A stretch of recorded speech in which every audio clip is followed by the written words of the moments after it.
Hello, Namaste, Guten Tag. Wish you all a happy Advocates' Day.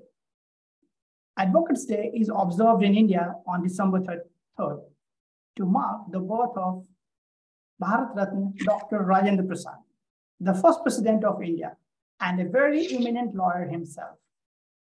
He has also served as president of the Constituent Assembly that drafted the Constitution of India from 1948 to 1950.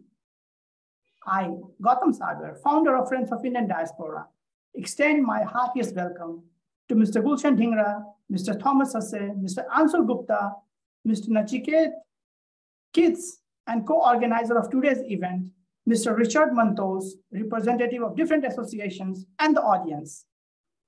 FOID from Hannover, Germany, is connecting professional students and achievers from different parts of the world who are interested in and associated with Indian diaspora to fill the gap between need of people and available opportunities for fulfilling them related to social, cultural, professional, educational, and recreational matters.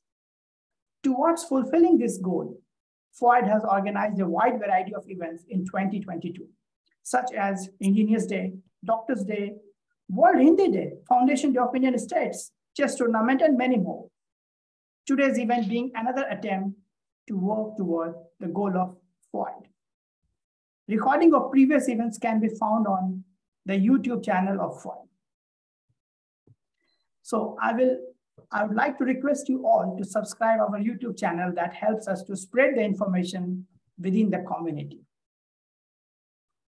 Any person who supports or recommends for the cause of others or for a change is said to be advocating for the cause. And a person who takes up the noble profession to plead for the cause of others, to fight for the rights of others, and to fight for justice is called an advocate. Through today's event, FOID takes this opportunity to not only thank advocates for their contribution towards society, but also to support aspirants to pursue their dream to serve the society as advocates. In today's program, we are going to have talk and discussion on day-to-day know that we must know as a law for German and Indians, some information about legal studies and career prospect in Germany, Indo-German business and trade relations, some cultural performances, and of course, we will have time for interacting with our speakers. Richard, who is the co-host for today's event, and I will take you through the program. I request all the participants to keep writing your appreciation, comments, and questions in the chat box during the program. For better execution of the event, the audience are kept mute. Nevertheless, if someone would like or prefer to speak rather than write, please raise your hand so that we can unmute you. I would also like to thank participants for sending their queries in advance. We will try to answer as many as we can. During the program, we will also share a link through which one can request for the certificate of participation, which has been requested by many of you. So now it is time to invite our guest of honor, Mr. Gulshan Dhingra, Acting Consul General of India, Hamburg, Germany, to say a few words. I think it would be interesting for our speakers and audience to know that Gulshanji also comes from law background. So Gulshanji, the stage is yours, please. Thank you, 𝐀𝐝𝐯𝐚. Namaskar, Guten Tag. Dear Dr. 𝐀𝐝𝐯𝐚 Sagar, founder Friends of Indian Diaspora, Mr. Vivek Bhandari, President DIG Bremen, Mr. Richard Mantosh, dear eminent speakers and participants. A very good afternoon to all of you on behalf of the Consulate General of India, Hamburg. I would like to congratulate Mr. Sagar and his team for celebrating the Advocates' Day today. As you all may be aware that every year, Advocates' Day is observed on 3rd December that commemorates the birth anniversary of Dr. Rajendra Prasad, the first president of India and a very eminent lawyer himself. As first president of independent India, Dr. Rajendra Prasad established a tradition of non-partisan and independent role of the office bearer. Although a ceremonial head of state, he encouraged the development of education in India. In attaining our ideals, our means should be as pure as the end. This was said by Dr. Rajendra Prasad, who was also a teacher and who, after completing his tenure as president, set up new guidelines for parliamentarians, which are still followed today, and even felicitated with India's highest honor, the Bharat Ratna, in 1962. The Indian bar had a role in the independence movement that can hardly be overstated, that the tallest leaders of the movement across the political spectrum were lawyers like Mahatma Gandhi, Dr. B.R. Ambedkar, and Dr. Rajendra Prasad. Perhaps it is a consequent understanding of law and its relation to society that prompted the founding fathers to devote the energy required to form a constitution of unprecedented magnitude in both scope and length. And before I conclude, as Dr. Gautam has already mentioned, that I'm also a law graduate from Delhi University, though I always wanted to specialize in criminal law or constitutional law because they were my favorite subjects, because I had the best professors in these subjects, but the destiny, wanted me to make my career otherwise. So coming to today's event, I must say that Dr. Gautam keeps innovating with different events which no other association ever thought of, like Engineers Day, Doctors Day, Chhat Puja, Hindi Day, and now it's Advocates Day. So today we'll have the opportunity to learn from our eminent speaker about the prevalent laws in respect of Indo-German relations, and more important, academic and career prospects in the field of law in Germany. So I would like to conclude by felicitating the friends of Indian Diaspora and our DIG Bremen, who is also collaborating with today's event in their efforts to organize today's event. I look forward to an informative evening ahead. Thank you so much. Thank you. Namaste. Thank you very much, Gulshan ji, and thank you for your nice words and for the appreciation for this platform. And it is really worth to mention that you always support Indian Diaspora with passion as well as with compassion. And FOID appreciates the support received from you and Consul General of India. So thank you once again. So now, as we know, kids of Indian descent are growing a lot in outside India, and they have limited opportunity to experience the spirit of Indian historical and cultural event. FOID believes that connecting kids to these events help them understand their roots a bit better. So let me invite Palak, who is 10-year-old, to speak about Lawyers' Day, and Dr. Rajendra Prasad in German, considering German audience as well. Though the whole following program would take place in English, in case someone would like to ask question in German, I hope we will also be able to deal with that. We have also nice German speakers here. But as of now, let's invite our young guest, Palak Sagar, on the stage. So Palak, please come forward.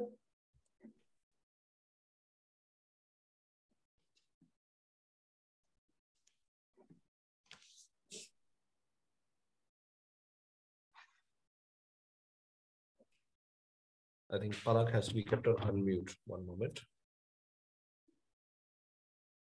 Yes, Palak, there you go.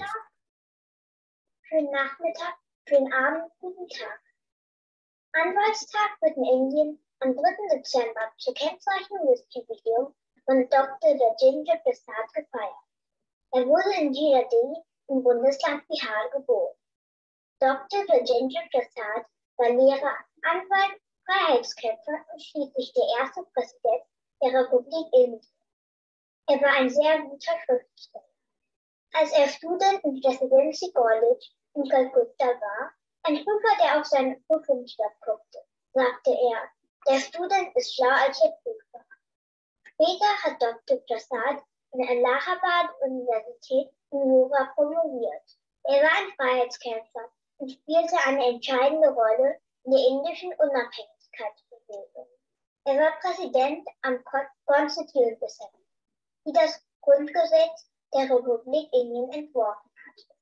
Später, in 1962, wurde Dr. Rajendra Prasad mit Bharat dem höchsten zivilen Verdienstorden in Indien in Anerkennung seiner höchsten Verdienste verliehen. Hiernach wünsche ich einen schönen Anwaltstag und ich hoffe, ihr lernt heute noch etwas Interessantes. Danke.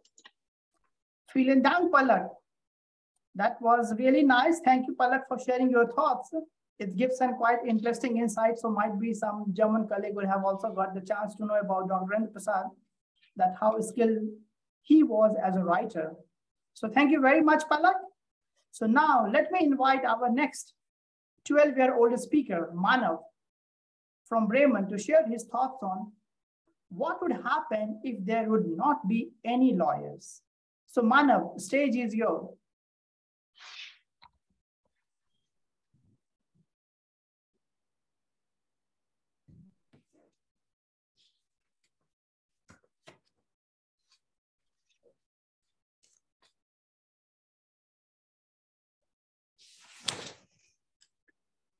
Manav?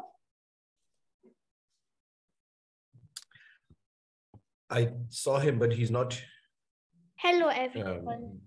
My okay. name is Manav Pandari and I am 12 years old.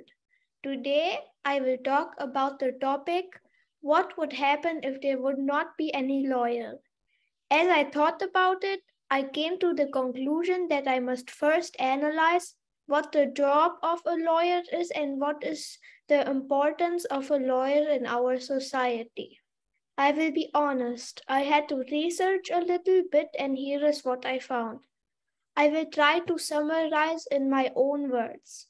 A lawyer or an advocate is a person who supports another person to help express their views and wishes. In other words, an advocate stands for the rights of their clients. In addition, an advocate can also help policymakers with the information they need to make decisions. In my opinion, lawyers play a very important role in helping individuals as well as they work for betterment of the society. Without lawyers, people will be left to defend themselves and it can bring a chaos in the law and order situations. Therefore, if we do not have any lawyers, we will not have people who will fight for rights of individuals or the community as a whole. Thank you. Thank you very much, Mana. Very interesting view. And you rightly said, if we have no lawyer, it will be quite difficult for all of us to fight for our rights and so on. So good to see young participants at the event. So thank you very much. Welcome. And now let's move forward. And now I would like to request to Mr. Anshul Gupta to come on a stage. But before that, I want to give a brief introduction about him. So Anshul would be presenting a brief comparison of Indian Constitution and German Basic Law, the key topics and share his view on role of lawyers in independence struggle of India. So Anshul is having a dual master's holding in international trade and investment law from Catholic University Lyon, France, and a state Limbourg University Lyon, France. Anshul has completed his graduation from National Law School of India, specializing in business law and intellectual property rights. He has worked with international law firms such as Loop Partners, Hamburg, Germany, and 𝐀𝐝𝐯 law firm, Shanghai, China. Anshul has acquired considerable experience in the field of corporate and commercial litigation, real estate litigation, insolvency and bankruptcy laws, consumer laws, and arbitrations. He regularly appears before the Honorable Supreme Court of India and High Court of various states. He is also managing partner of A&G Partners, which is a firm for Indian advocates and solicitors. Anshul, the stage is yours. Right. Thank you for this great introduction, Dr. Sagar. As the topic of my presentation is Indian Constitution and German Constitution, a comparison of it. First, I'd like to tell about the Indian Constitution. The Constitution is not merely a document. It's a vehicle of life, and its spirit is always the spirit of age. This vehicle of life is defined from Article 12 to Article 32, which is the basic structure of the Constitution, and no one can change it. Our Indian Constitution gives us certain rights, certain duties, certain government procedures, practices, powers. As an Indian Constitution, it's a mixed bag. It's actually a bag which is borrowed from most of the constitutions of the world. Some of the main articles of this constitution is non-discrimination, as Article 15 says, there cannot be any discrimination on the basis of religion, caste, creed, sex, place, culture, or birth. A big thing that has been borrowed from German constitution is the national emergency provisions, which have been taken from Germany. The German constitution is much more similar to Indian constitution. Basic structure of the German constitution. They are the eternity clause. No one can change it. No legislature can come and change it. Same as with the Indian constitution. No legislature can change the basic structure. It is protected by judiciary. The protection that has been granted to fundamental rights of Indian constitution and the German rights of the German constitution are much more similar. Indian constitution is much more progressive, as it has been amended quite a few times. More than 99 articles have been amended after the first basic draft of the constitution, which was passed since independence. Indian constitution focuses on social justice, and German is much more based on the individual rights. So there are quite some comparisons that I'd like to give. First is the house. Such as Indian constitution has two houses, Lok Sabha and Rajya Sabha. German constitution has two houses, Bundestag and Bundesrat. Secondly, as I told you about the emergency provisions which have been taken in Indian constitution as per Article 352 of the Indian constitution, 356 and 360, which tells you about the national, state, and the financial emergency. German constitution has the same emergency provisions. The emergency provisions are there in the German constitution, and which are very much related to the freedom of speech and the fundamental rights. Once an emergency is declared, the fundamental rights are curtailed. That is the only way how can the fundamental rights are curtailed. In India, the fundamental rights of freedom of speech are curtailed if there is an emergency declared. Then the Indian constitution also protects minority, and the German constitution also protects minority. Like Indian constitution protects Muslims, Sikhs, all these minority institutions. There are numerous case laws of Honorable Supreme Court which are protecting the Indian minorities. And I hope the same is in Germany, as they also protect the same people of minority rights. India, there's a republic head, which is the Prime Minister. In constitution in Germany, there is also a republic head, which is the Chancellor. There is a ceremonial head in India, which is the President, who gives out award, Bharat Ratna, and everything. In Germany also, there is a ceremonial head, the President. India and Germany both have a quasi-federal constitution. India as a nation has states, Germany as a nation has states. All the states and nations have their own individual laws that they can govern. The fundamental rights I like to stress upon are protected by the constitution under part 3 of Indian constitution, and by German constitution also protects it. So this is a conclusion that I draw, that German and Indian constitution are quite alike when they come to the fundamental rights of people.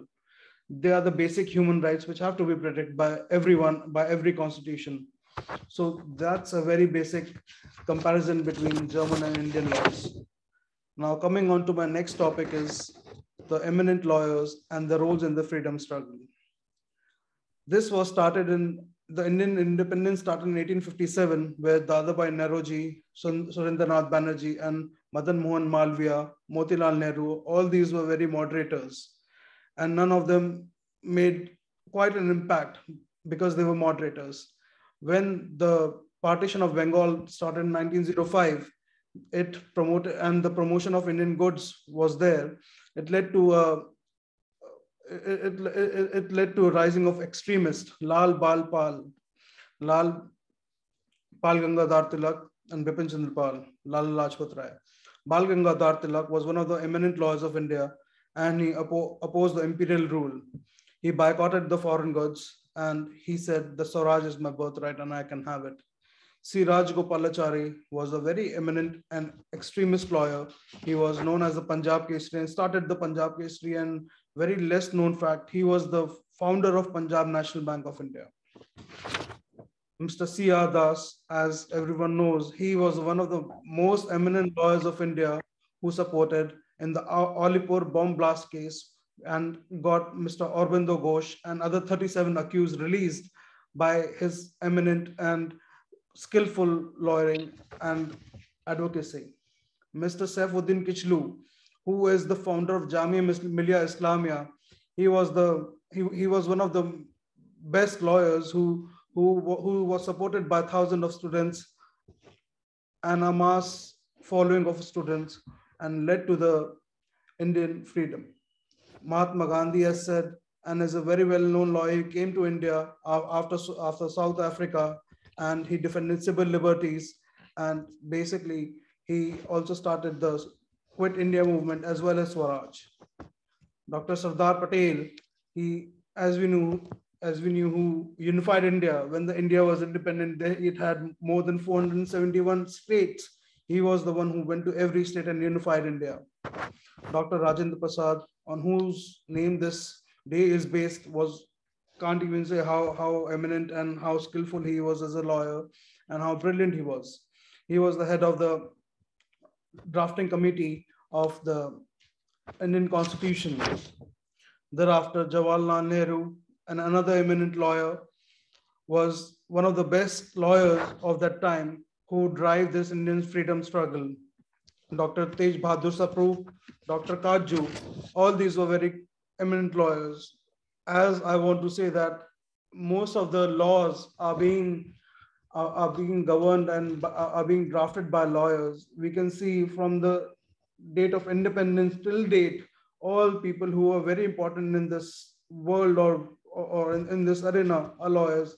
Even Mr. Jinnah, he was a lawyer. Aga Khan was a lawyer. Even in today's time, when you see the Congress government, many people were lawyers. Mr. Kapil Sibal, Mr. Salman Khurshid, all these were lawyers. In BJP government in India as well, there were many lawyers, as Mr. Rajendra Prasad, then as a law minister, Mr. Patel. So it says that the role of lawyers is much more important in the Indian diaspora and Indian constitution and framing of the laws that we see today, as these are the much more these people are much more equipped with the tools of law and how the society can function. It's much more of a social job, and I always say that when you are a lawyer, you have to give back to the society, and that is what they did. Imagine if all these eminent lawyers, they used to charge such a high fees and they did not give their part to the freedom struggle, what would have been there? What would the scenario be? So I really thank these people and my community for being a social community and working for the social empowerment of the people. Thank you. Thank you very, very much, Anshul. It was quite informative, and as you said that we have a lot of contribution from our different lawyers over the period of time, not only during the independence, still they are contributing a lot toward the society to do check and balance. So thank you very much and also giving a nice comparison between German and Indian law. Very useful. Thanks a lot. So now I would say, in my opinion, it is hard to imagine an event without music, especially when the Indian people are coming together. So therefore, now it is time for some guitar and sitar. For this, we have today 𝐀𝐝𝐸𝐚. He is a mechanical engineer who is currently pursuing his master's in international business management from University of Europe for Applied Sciences, Berlin. Playing guitar and sitar is his hobby. 𝐀𝐝𝐸𝐚, we are looking forward to enjoy your performance. So please, stage is yours, 𝐀𝐝𝐸𝐚.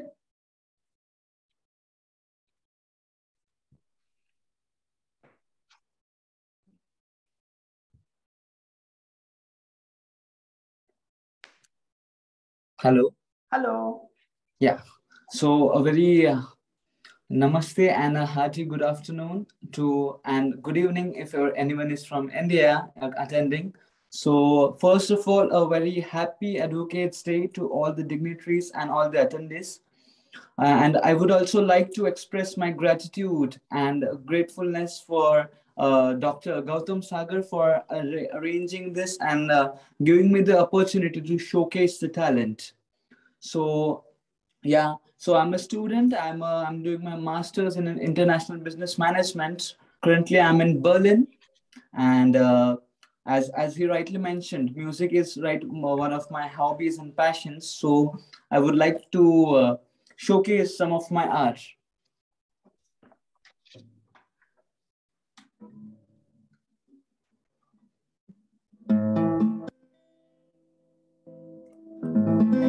Can you hear me perfectly? Yeah.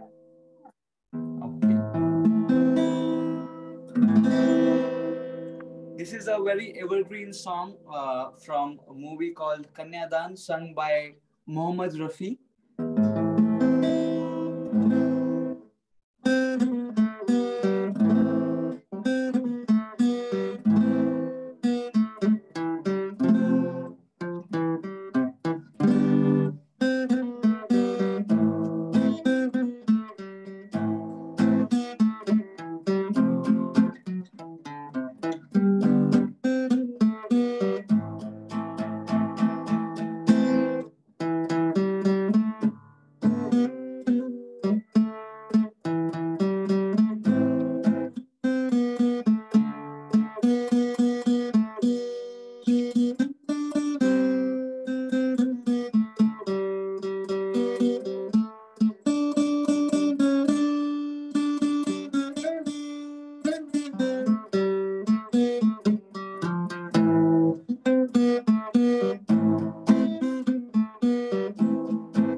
Very nice. Very nice.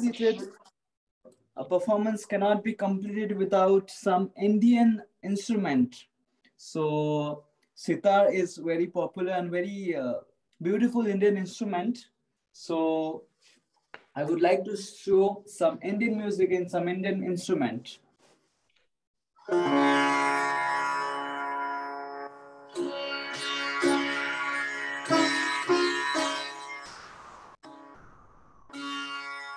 So this next song is composed by a legendary music composer A.R. Rahman from the movie Lagan.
Thank you. Thank you so much for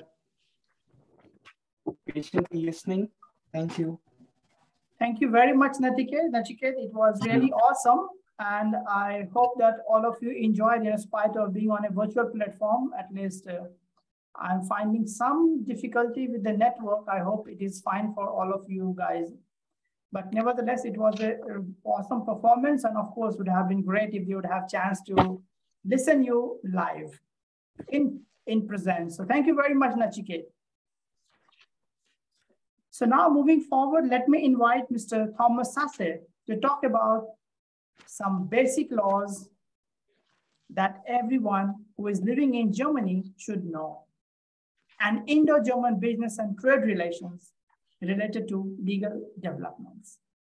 So Thomas' core expertise includes the management of complex transaction, international commodity trading and investments, as well as the resolution of disputes in this context through arbitration. This includes domestic and international company formations, corporate investments, merger and acquisitions, private equity, venture capital, corporate transformations, merger and spin-offs, as well as financing by private investor and capital markets. Thomas has over 2 decades of executive management experience, having worked for global banks and telecom companies in Tokyo, Singapore, Mumbai, New York, London, Barcelona, and Amsterdam. Thomas is involved in the implementation of UN Sales Convention in Asia, in particular India, in cooperation with UNCTRAD. Thomas has studied law, sinology, and Japanese at the University of Würzburg and Freiburg, Germany. His doctoral thesis dealt with dispute solution in Japanese and German law. Thomas is a member of German-Japanese Lawyer Associations and a research partner at Ritsumeikan University in Kyoto, Japan. Thomas is Rechtsanwalt and managing partner of Oikon, Germany. Thomas, the stage is yours.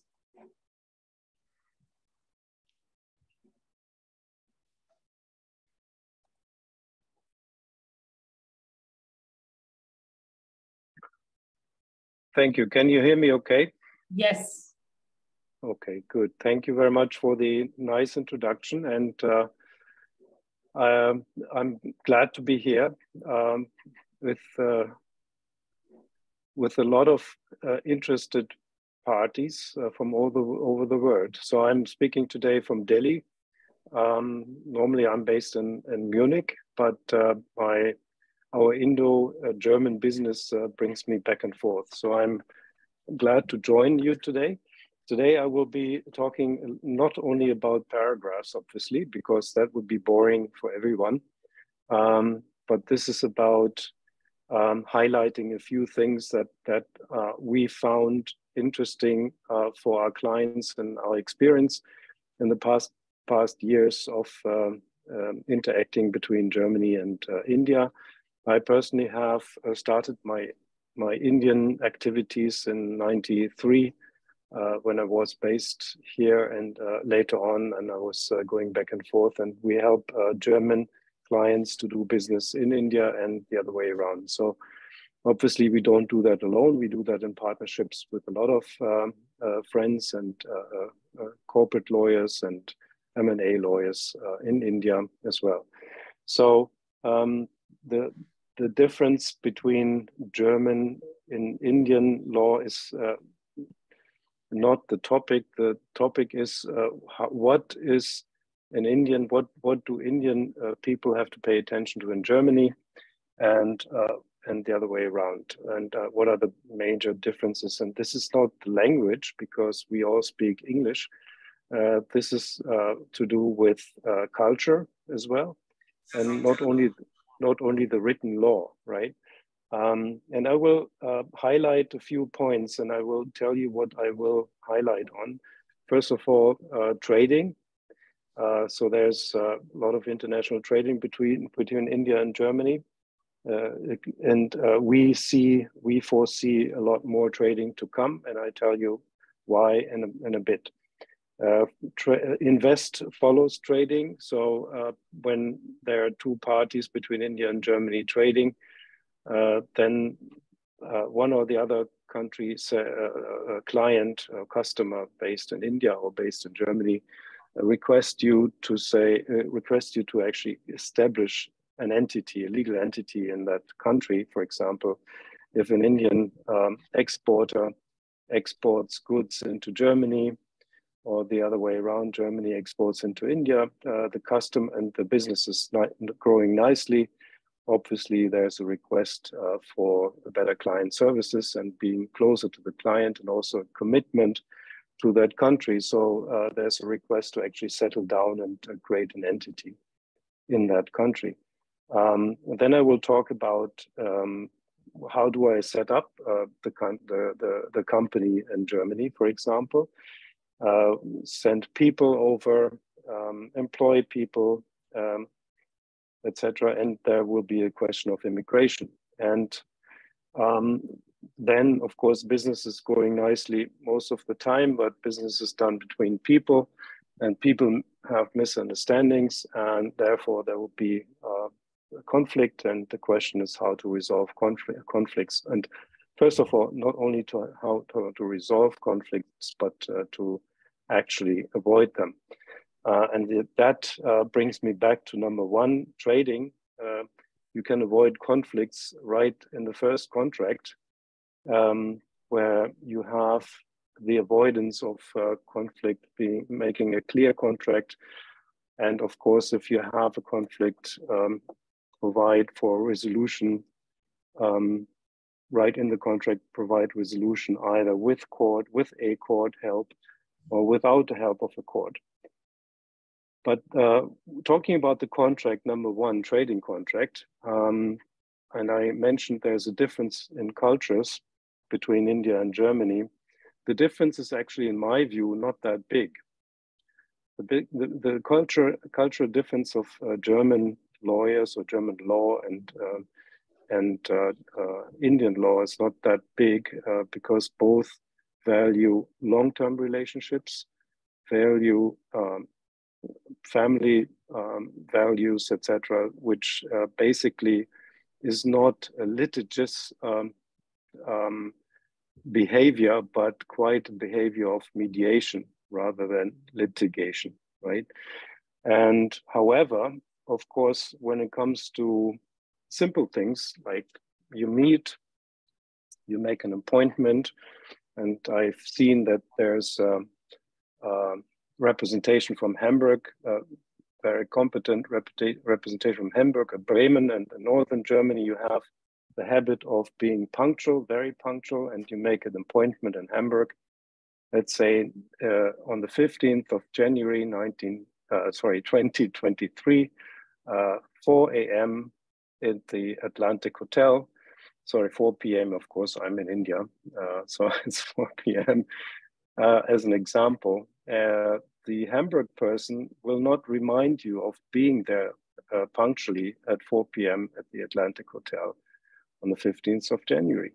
But the Indian person would definitely request or expect you to remind him or her a couple of times that this is really happening, because it's not self-understood in India. So there's one thing. And then there was also a couple of times the contract has been negotiated, has been signed, and the signature has not even dried, and the negotiation continues. That is something that is normally not done in Germany, but it's still happens in India. Why is that? Because not because Indians don't believe in contracts, quite the contrary, but there's always contracts are evolving, right? And coming to a difference in German law and Indian law, which is based on English law, and talking about contract law, German law is actually quite young compared to Indian law, and it's based on the civil law formatted in or established in 1900, which seems to be a very, very long time ago, but of course it's evolving.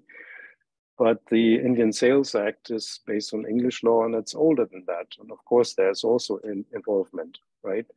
But the basic difference is that in the German law, or the German laws, one has to say, there's a lot more written down, and the legal language, obviously, is a very specific language that normal people don't understand. So whenever you write a contract in Germany, there is a requirement that the typical lawyer's language is translated into a language, or is being expressed into a language, contractual language that normal people understand, not only lawyers. When I come across Indian contracts or English contracts or American contracts, which are not based on civil law,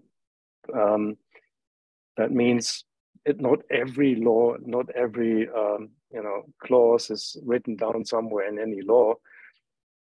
First of all, the contracts are much longer. Everything has to be defined, or the terms have to be defined up front, and that takes the first 30 pages of a contract.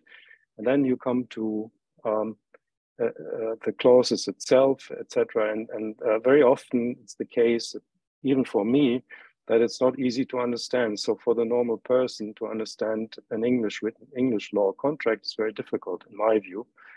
But of course, that same complaint is true also for German contracts. And but if you deal with private persons, not with business contracts, but with private contracts, you can't do that. And in Germany, everything which is not understandable for a private person, and the private person signs it anyhow, and later on there's a problem, private person can always argue, I didn't understand it, but I signed and I fight it, and they will get right to fight it.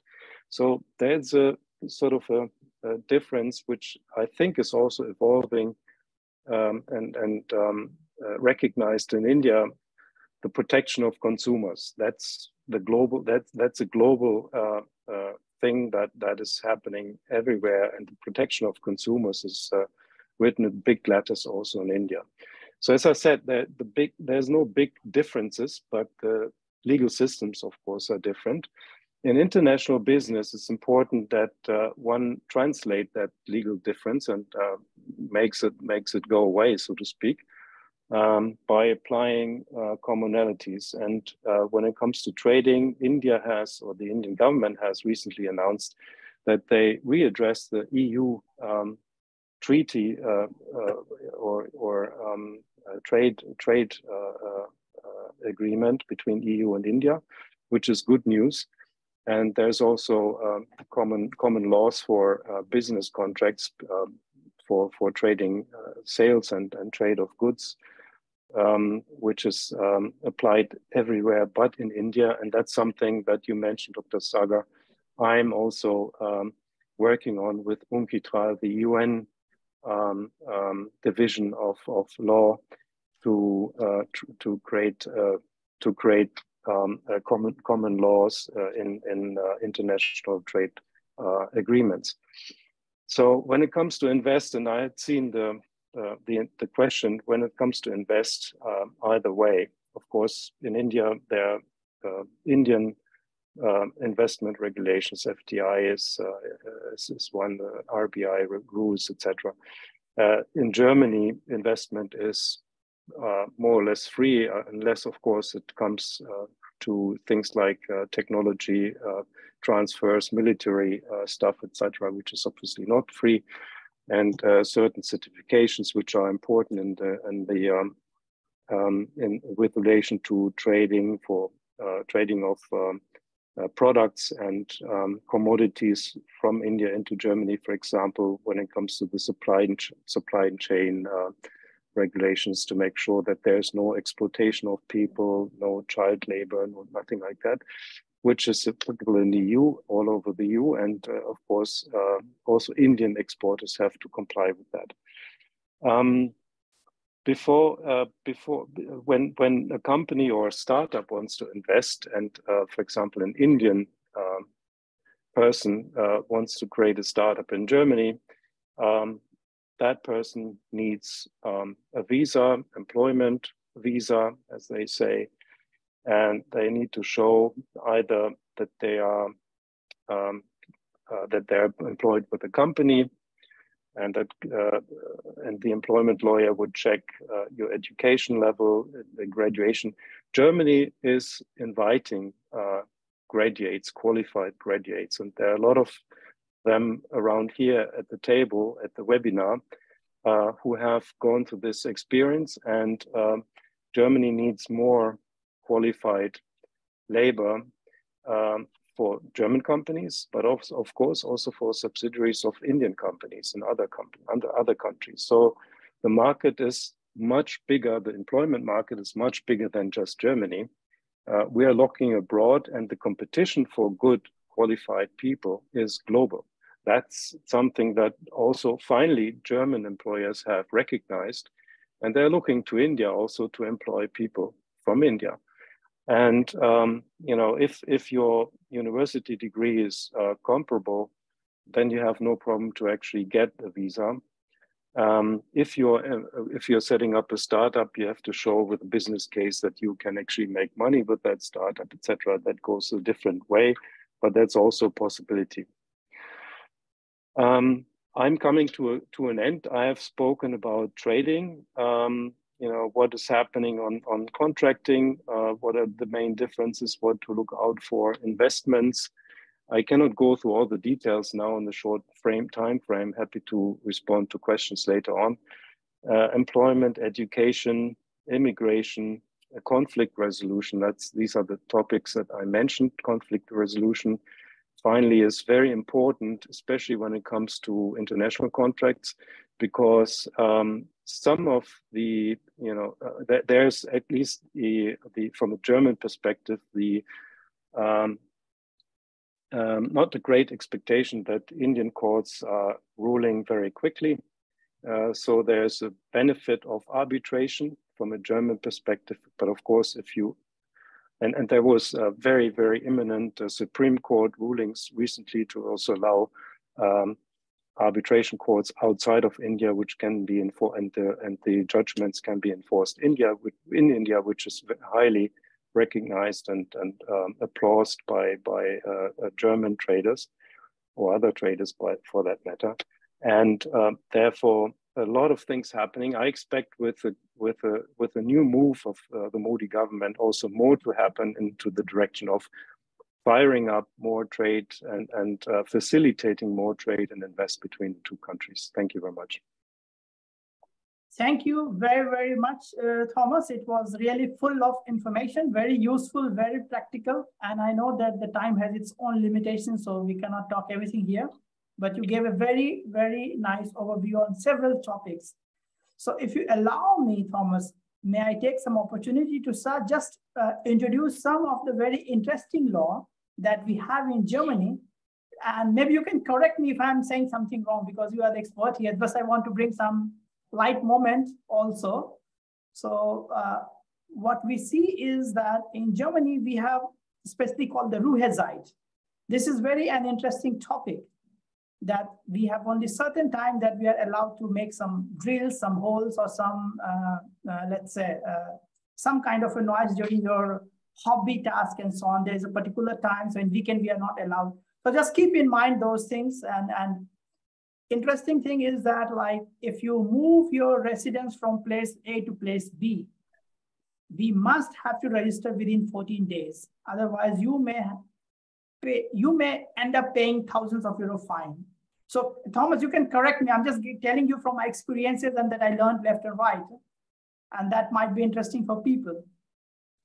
And, yeah, well, if you come as a private person and take residence in Germany, this is good and bad. Number one, you're first attracted by the tax authorities, right? Yeah. And then, of course, by the local authorities, where you have to register your residence. That's absolutely right. Exactly. But what you mentioned about Ruhezeit, which means non-disturbance hours on Sundays, for example, or in the evening or during the night, for example, aircrafts cannot fly 24 hours in Germany and land and take off. That's not allowed, right? So there's also Ruhezeit for business and for aircraft. So things like, okay, flying at 1:30, that may be okay, but landing at 3 o'clock, it's not okay, right? Yeah. So there, but these rules are very, very local rules. Mr. Gupta mentioned, my colleague Gupta mentioned that there's something going on, like there's the same principle. There's a federal republic in Germany and India, and there are the states, and the states have also regions, and the regions have municipalities. Everybody has their own rules when it comes to local authorities, and Ruhezeit is a local authority rule. Exactly. Municipality. And also, just to say that, like from Indian point of view, we are not used to that. We have to also pay every month. We must pay this public broadcaster contribution that is called Rundfunksbeitrag. It is compulsory that we have to do it. So we have this small thing that we have to take care. And something like, we do not care so much in India when we are riding bicycle. Here, you can do a lot of mistake and violate a lot of law when you're riding bicycles. You have to really do properly check. So example, if you don't have a proper belt in the cycle, you can be fined up to 15 euro. And there are several those related to bicycle. Also for walking on a pedestrian street. So even if you do not have a car, you would say that, okay, just walking on the street is okay, we do some small mistake. But in Germany, it can pay you. It can lead you to some legal topic and you have to pay some amount of fine if you are just pedestrian and walking the street on the red light. And that can not only lead to that moment, but it can also lead that if you have a driving license, if you do not have a driving license, a driver's license, you can get a point there. So just have to be a little bit more cautious, careful from the laws. Like also, I got to know that we are not allowed to say policeman with do. So in Hindi, like tum, you have to say with respect to Z. Otherwise, it may also lead you into some kind of a legal topic or using some swearing words. So you have to really behave. If you do not behave, there are also several different laws that can bring you to the fine. So maybe Thomas. But maybe I say something. I mean, of course, there's always an image. There's an image how a German person should behave or typically behaves, or how Indian persons. I mean, India is like as big as Europe, right? There are big differences, and there's no such thing as Indian behavior or German behavior, and no expectation. But you're right. There are certain rules to be followed, and everybody has to follow them, both in India as well as in Germany. And there are always crooks in both countries who are not following them. Not only in India, but also in Germany, there are a lot of crooks that are not following the rules, and we have to. Our job as a lawyer is to make sure that our customers are not falling into that trap in either way. But of course, you're right. If you no matter if you have a license, a car driving license, and you misbehave as a pedestrian, as a pedestrian or riding a bicycle and hitting red lights, you're losing the license. Or if you smoke marijuana, the same thing happens. So because they say, okay, you're not fit because you're misbehaving in other ways, and that's why you lose the license, for example.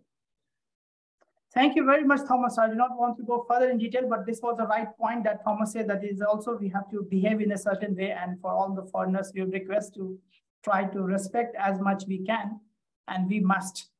So now let's move forward. So now, once again, thank you very much, Thomas, for joining us. And I hope you will be still answering a lot of questions that people are asking. We will come to soon to that topic, question answer topic. But before that, it's time to invite Richard, who is also the co-organizer of today's event. Richard is a certified compliance and legal professional who has studied law in dual legal system, civil law from Germany and common law from India. Richard is based out of Hamburg, North Germany, and has acquired over 5 years professional experience at a combination of work setting in both countries. His core work entails supporting clients to navigate the day-to-day compliance and legal intricacies associated with their enterprise in Germany or in Europe. May I request you to throw some light on day-to-day must-know laws for German or European nationals living in India, and some tips on pursuing legal studies in Germany and career prospect after. So we have received several queries related to the career in law, and also we are receiving in the currently chat box. So we will soon take those questions as soon as we have some first thoughts from Richard. Richard, the stage is yours. Thank you very much, Dr. Sagar. Many thanks to all of you who have joined this event today. And we will break this up into two quick topics. I have a short PowerPoint slide. I hope not too boring for you all. Its first one is going to be on the day-to-day laws for EU/German nationals who are in India. And I think most of them apply to people who are living in India for more than 14 days or for the long term. So I will just share my screen.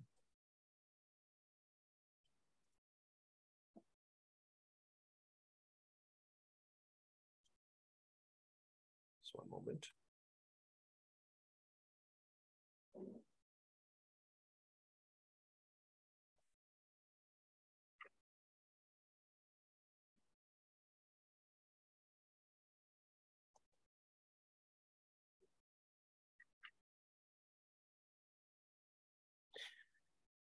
Yes, I hope that you all can see the screen. Yes, we are able to see this screen. Yeah.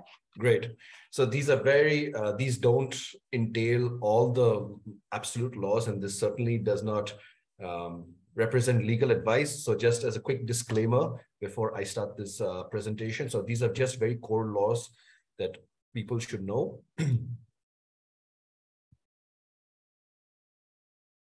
Right. So the very three basic general laws of foreigners are the Passport Entry into India Act, the Registration of Foreigners Act, and the Foreigners Act. So these are the three core laws directly related to foreigners who are in India, not only as a tourist, but also for the more long-term basis, whether you're studying here or working here.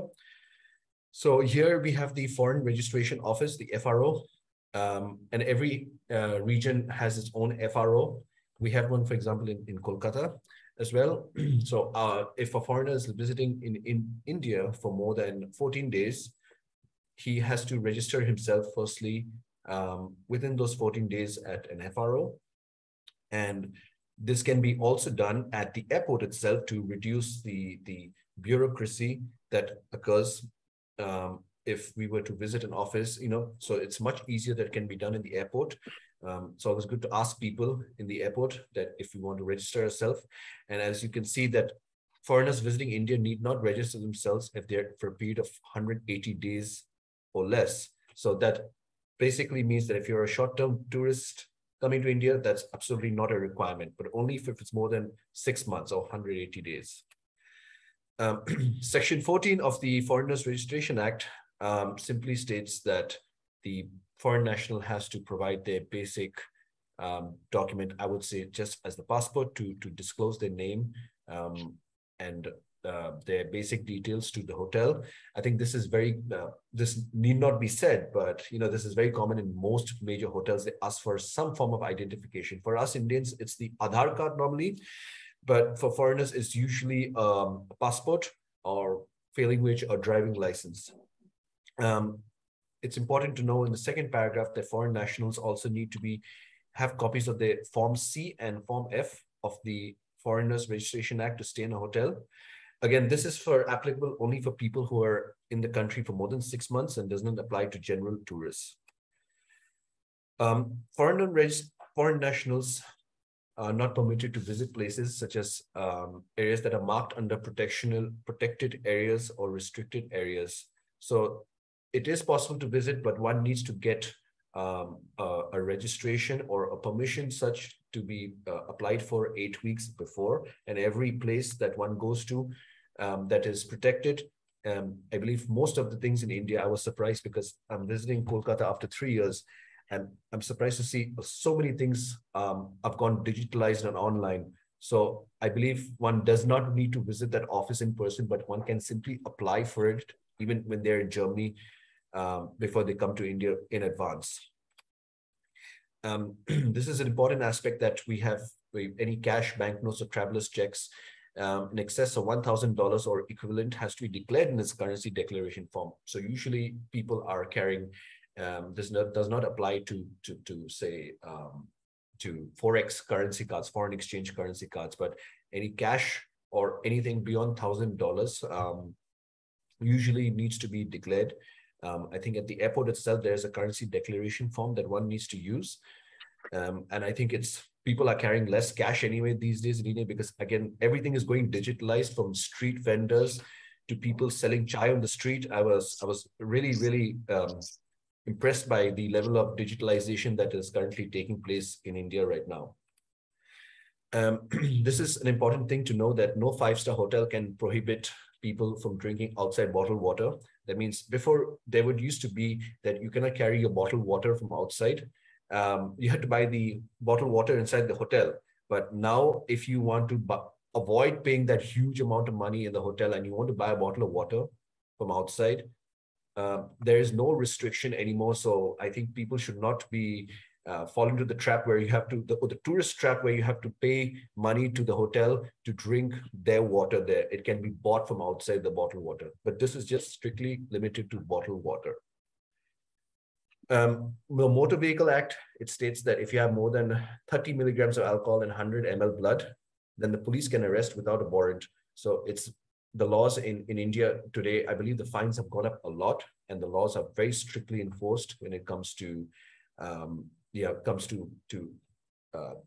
when driving cars and you're drinking alcohol. So it's much advised not to drink and drive, and to if one has to drink and drive, it's always best to keep a driver. There's an app service I just came to know from one of my friends who was a developer and the co-founder in this app, that you can simply order a chauffeur now in 1 hour notice to drive the car for you if you feel that you've had too much alcohol. So this is an interesting area to avoid getting fines and being arrested. Yes, one last point is that if one has any issues with being, if one has committed a cognizable crime and they require to go to the police station, and especially if it's a woman, there's nothing that says that a woman has to go to a police station between 6 p.m. and 6 a.m. Usually, if a woman is to go to be a police station, or she has to be arrested, or she has to be escorted by a lady police officer. So this is something that most women should know, especially when they're traveling to India and they're asked or they're summoned to the police station. So this is a law that they should know. I'll jump to the other topic quickly. Just 1 second, please.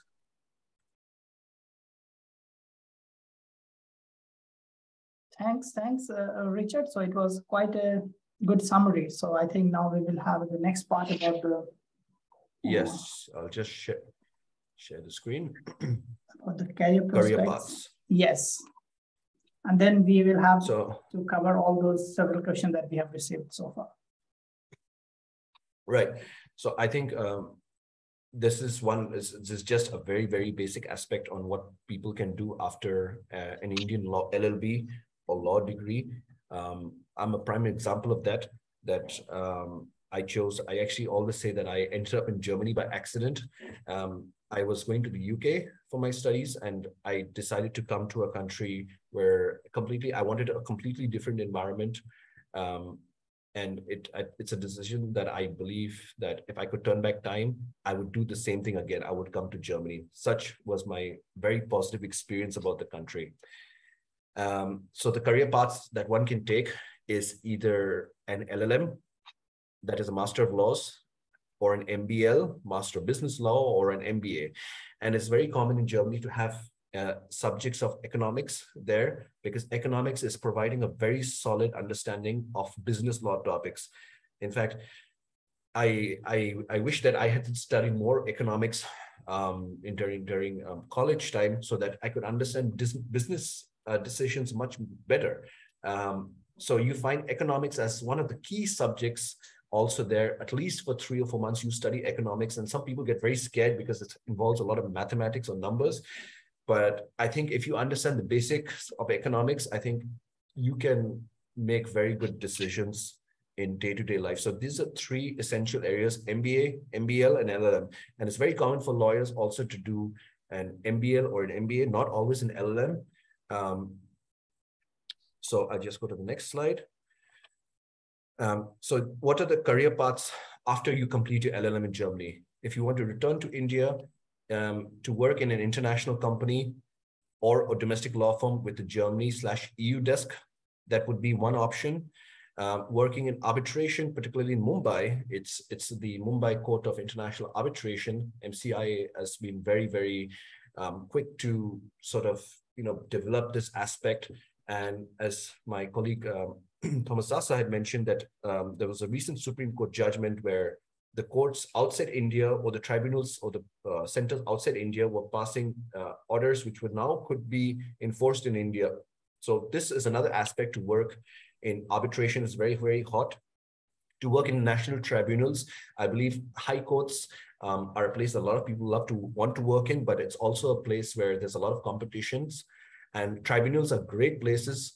At least from my experience, when I started my career, I was working a lot in company law tribunals, consumer tribunals, environmental tribunals, and it provides young people and juniors with so much opportunities and exposure that one cannot get in the bigger courts.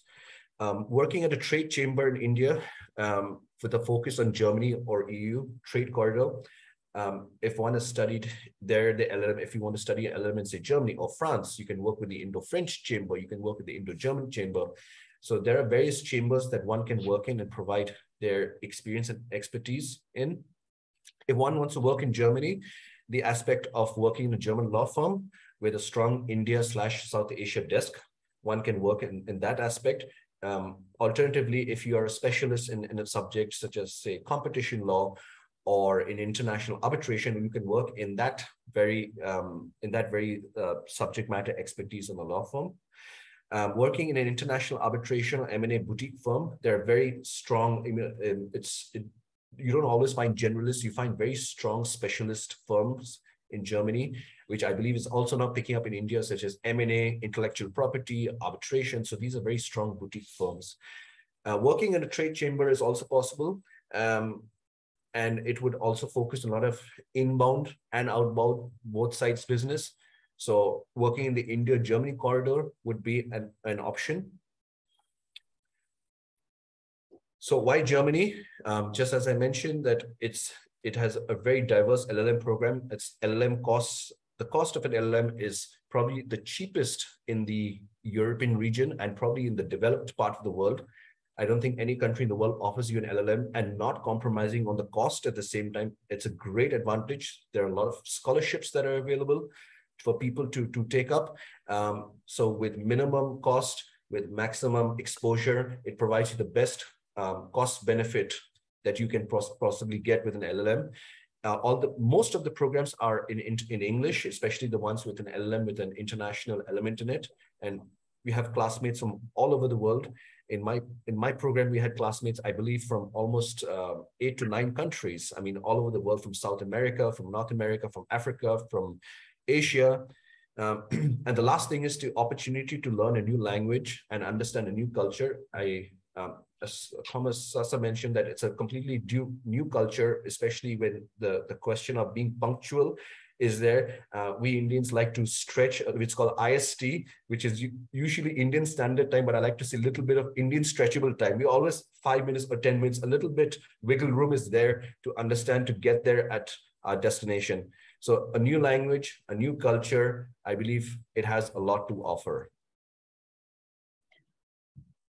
And I think that is it from my side. So thank you very, very much, Richard. So it was a really power-packed information. I must say that I think those who need those information would have conceived more than being an engineer for me to conceiving everything in so quick time. But that is also not the focus. The focus are the audience. They are making this show happen. So now, yeah, please. Dr. Sagar, can I just intersect what Richard said? Three things very quickly. One is the ID. You mentioned the driver's license. Driver's license, according to German law, is not an ID. It's not accepted, right? It's an ID card or passport. That's important. You mentioned something about being summoned to the police, women being summoned to the police in Germany. When you're summoned to the police and you're a subject of the investigation, please don't say anything at the police station except for your name, birthday, residence, nothing else, okay? You don't have to say anything else. You don't have to blame yourself. That's important. It's a very important information. It's very important information, Thomas, for all of us. Thank you very much. And then the third point was, how can an Indian lawyer work in Germany? You know probably that German lawyers cannot work in India, not as a lawyer. That's not allowed. Not even practicing German law in India. That's also not allowed. But it is allowed to practice Indian law in Germany in a German law firm. You know, if you want to practice German law, obviously you have to apply for the German bar and you have to pass the exams. But you can practice as an Indian lawyer in Germany under certain circumstances. You have to apply for an approval, and that is being given to you when you're a qualified Indian lawyer. Thanks a lot. So it was already quite informative. So thank you for adding this value. And this is how the show will run now. We will go into the question answer session. So I request all our speakers to really help each other and get into it. So I hope you all can see this PowerPoint slide. If yes, then I'll read the question here. And if something has been already answered, then maybe a speaker can say that next. So the first question is, studies related to law in Germany. How beneficial is it for the Indian students to pursue law in Germany? What are the requirements for the admission? I think Richard has already covered this. Yes, I've covered it, but I just think requirements for the admission I never covered, so I'll just briefly say, essentially they're looking for, at least for the top universities, they're looking for a grade of 60% plus. And if you have work experience, I think that is highly valued. It's not just academic, it's also a mix of work experience. So it's always good to have a good grade. And at the same time, it's also good to have even a 1 year's experience. It makes a very big difference. Of course, every university has its own selective criteria, but in general, this is pretty much the rule for the top universities. Thanks a lot, Richard. Then I would move to the next one. So preparation for law studies, which universities, entry criteria and higher studies? So I think this is also covered, Richard, right? Correct. I think it's, there's no preparation involved in it. It's pretty much, I think people might be asking like a question like in India that do we have some entry exam or something? So no, at least to an LLM program, there is no entry exam. Maybe at certain universities, they may have a selection, an interview round, but there's no common law admission test, for example, to at least the international LLM programs. And I believe there's also some questions on the chat. Yeah, I will come to that. So first we go through here and then we'll come back to the chat also. Thanks. So pursuing legal studies in Germany and career prospects after. So I think this you have also covered. Maybe. Yes, I've covered, but if Thomas wants to add something. Maybe I can take that. That's very quick. Currently the attorney is in very high demand in Germany. So we are looking for attorneys in Germany, and there are not enough people who want to work as an attorney currently. There's more demand than supply, so to speak. So Richard mentioned it, if there's a law firm specializing also in international law like ourselves, and they have an Indian desk, then of course there's good opportunity, and there are a number of those law firms in Germany. Very good. Outside law firms, Richard mentioned it, also big companies with international with legal departments and other organizations require foreign lawyers as well. So the prospects are quite good. Thanks a lot, Thomas. So now let's go to the next question, job opportunities in Germany. So this is what Thomas already elaborated. Already covered, I believe. Yes, and how to pursue my career in Hamburg. Is there anything special with the Hamburg, Richard? Hamburg is the second largest city in Germany. It's the gateway to the world. It has a very strong trade and maritime connection. So there is definitely a lot of opportunities in Hamburg, and especially because it is also home to the International Tribunal of the Law of the Sea. So if one is looking to do a master's in maritime, it could also be a very good start for Hamburg. If that the interest is maritime law is there. Or if the interest is Hamburg, then they have to adjust their maybe interest. Vice versa, absolutely. Thanks a lot. So let's move on. Next query is, after studying masters in IP, I would say Indian Penal Code maybe, and IT law from Germany, how can an Indian become a licensed lawyer in Germany? Procedure. So who would like to maybe take Thomas it? can answer this. IP, intellectual property. I don't work in IP, so. So as I said, it doesn't matter actually what you studied before, if it's IP or employment law or trade law. Everything is treated alike in Germany. So either you are becoming a licensed foreign lawyer practicing foreign law, like Indian law in Germany. There's a special license from the bar. And the bars are regional bars. It's not one German bar, it's regional bars. So for example, if you go to Hamburg, you have to go to the Hamburg bar and apply for the license as a foreign lawyer. You cannot call yourself a lawyer or attorney. That is not allowed. You call yourself with the title that you would have in India. So that would be used also in Germany. If you want to practice German law, then you have to pass the bar exams. Perfect. Thanks a lot. So next query is it possible to register a self-employed employment institution in India and work for it from Germany? So registering a firm in India.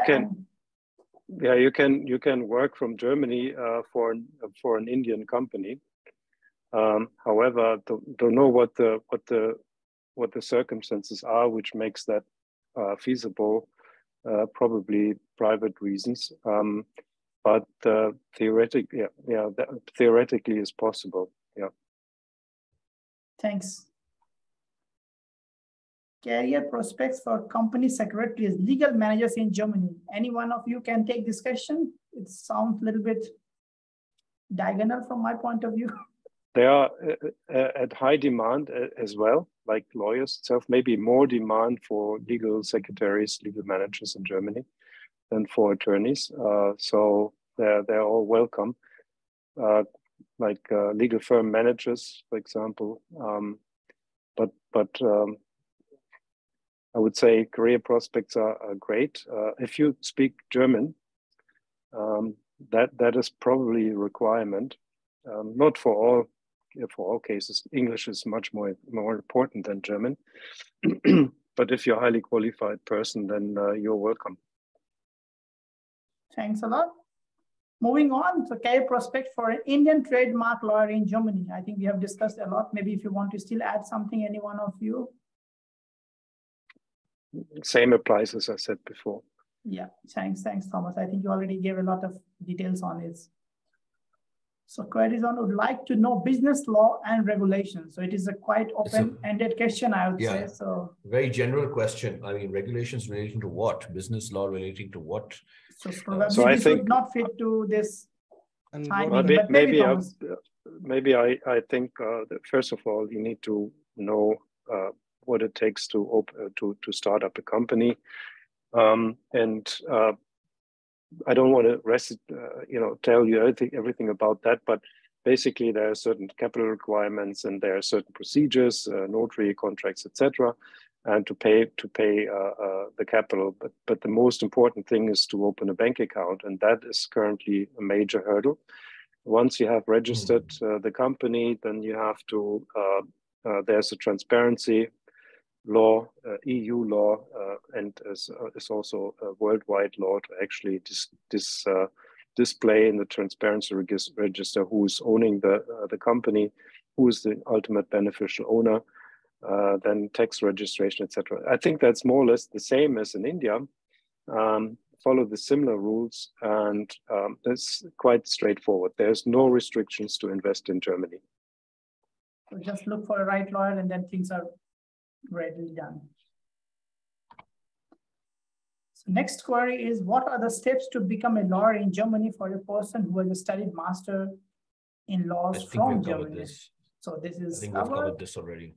Yeah. How to get LLB degree while working for MNC in India. I don't think the correct question has been written right, but I think how to get maybe an LLM degree probably while working for an MNC in India.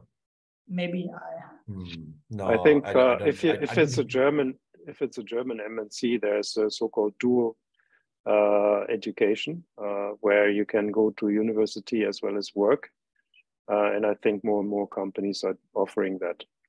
That's possible. Okay. I'd like to tell that maybe if that person wants to work for MNC in India and want to earn an LLB or maybe an LLM degree, I don't know about the situation, but maybe in COVID, they might have given some online classes. And after there were certain regulations to attend physical classes as well. So I don't think online working is that much there with regard to the degrees, as a possible physical presence is required. So that's quite a bleak situation. Thanks for taking it. Next one is, any specific opportunity of virtual court attendance for NRIs in case of ongoing court visit at district courts in courts of India, I think. Yes, I'll take this. There are virtual attendance for NRIs, and they can attend the courts in India through virtual mode. As in COVID times, there were a lot of recouping of these district courts even at a virtual level. Now the district courts have stopped the virtual attendance.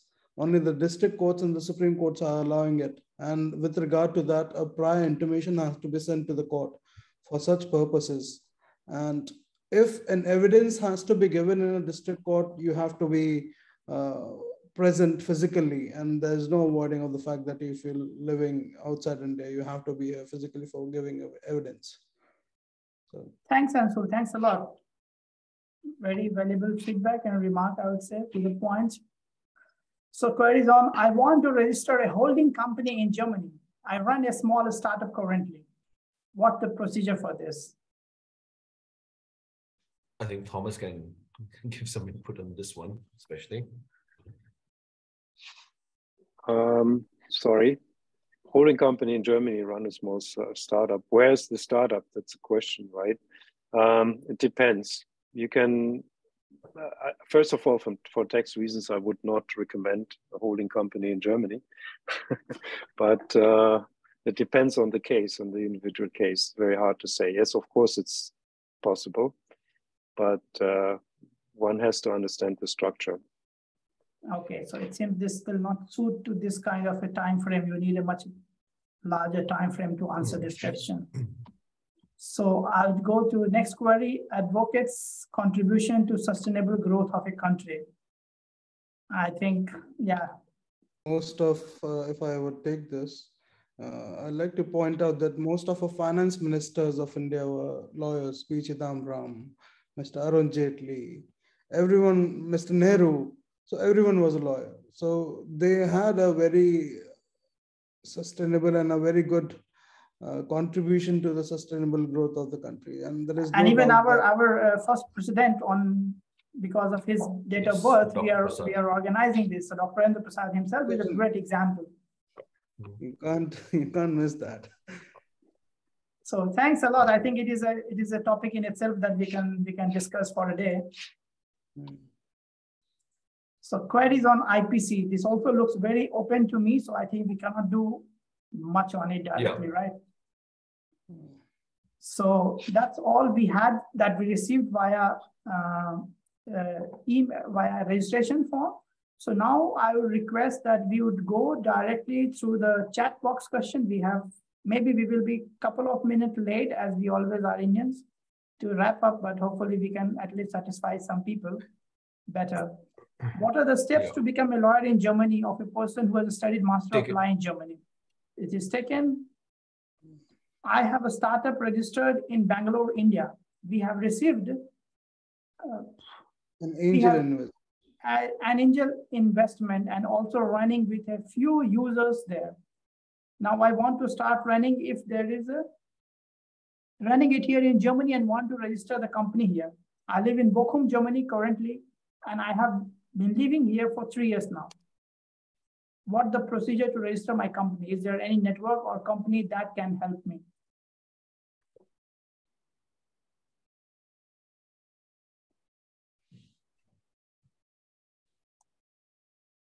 So, Thomas, would you like to say a few words on it?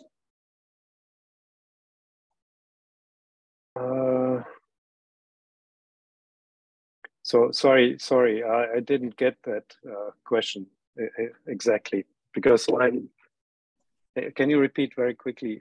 So you want to set up a company in India? No, he has a startup registered in India, and he has received an angel investment there.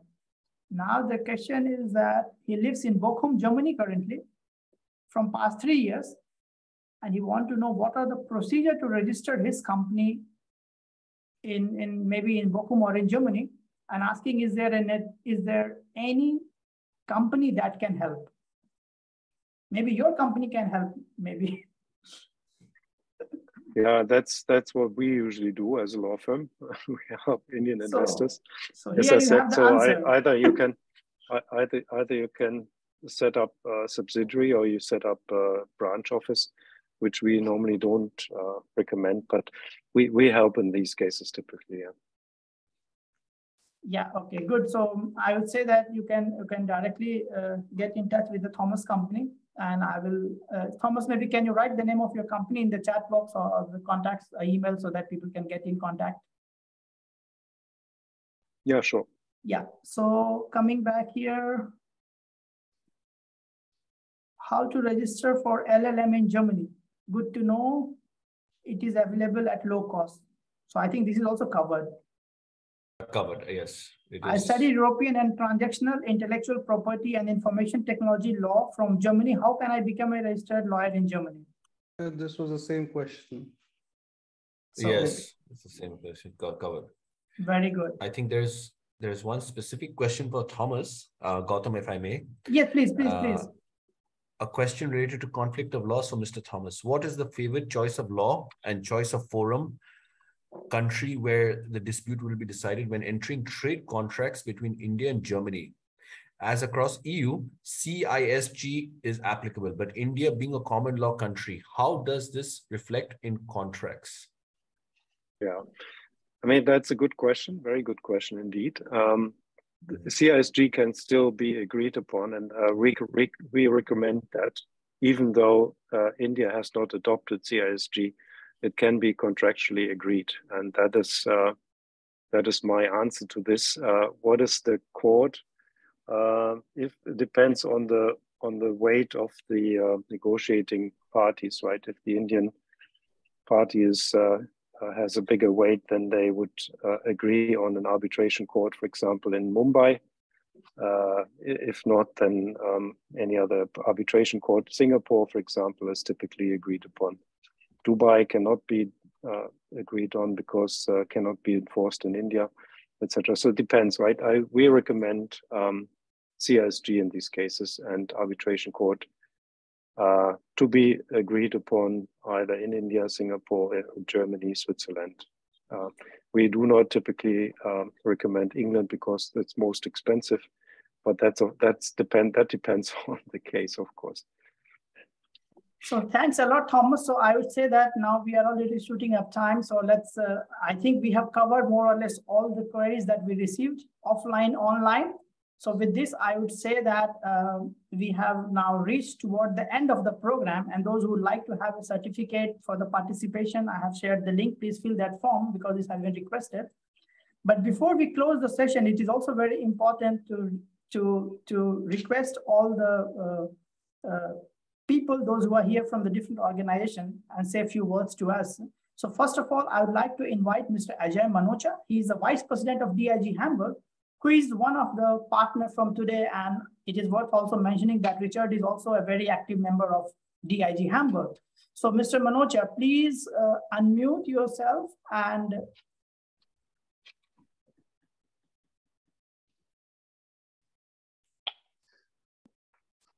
very good afternoon. I think all of you can hear me. yes.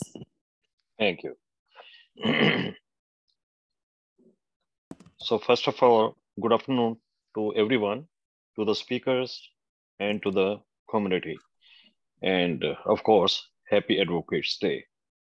My heartily thanks to FOID and Dr. Gautam Sagar, the founder of Friends of Indian Diaspora, who is continuously organizing several events. Many of them were untouched by other organizations related to social, cultural, professional, educational, and educational matters, where people not only from different parts of Germany, but from different parts of the world are attending.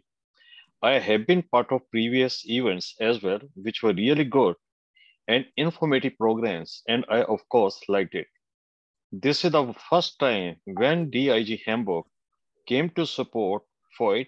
We are looking forward to continue such cooperation. I wish all the best to Dr. Gautam and FOID to bring more innovative ideas for the community.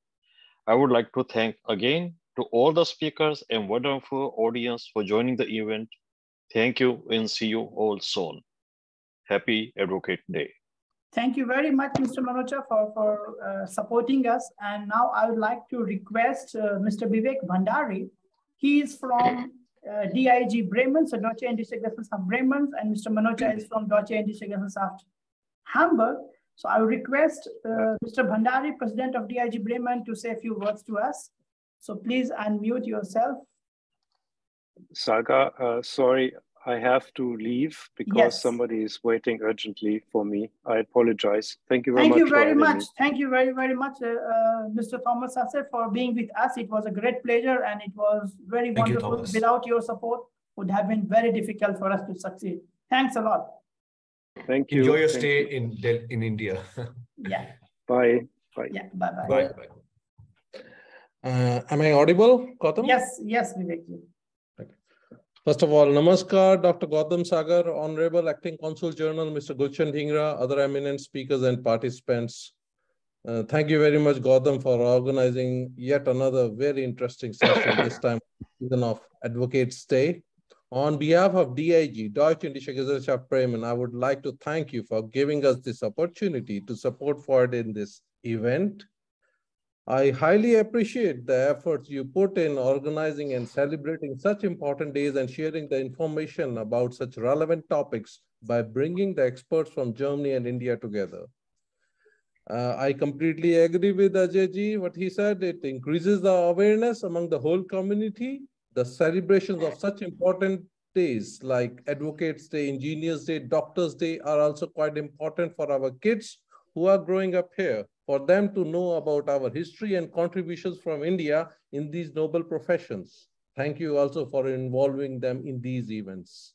In addition to this, through your FOID platform and these events, you also share the information about the study opportunities and career prospects in these fields in Germany, which are again very useful for the young professionals, students, kids, and the parents. So thank you very much once again for these initiatives, and also many thanks to all the speakers for sharing the very useful information today. Namaskar. Thank you very, very much, Vivek-ji, for sharing your thoughts and being together with us. So I hope this event was useful as well for all the audience, those who joined and who will also watch later.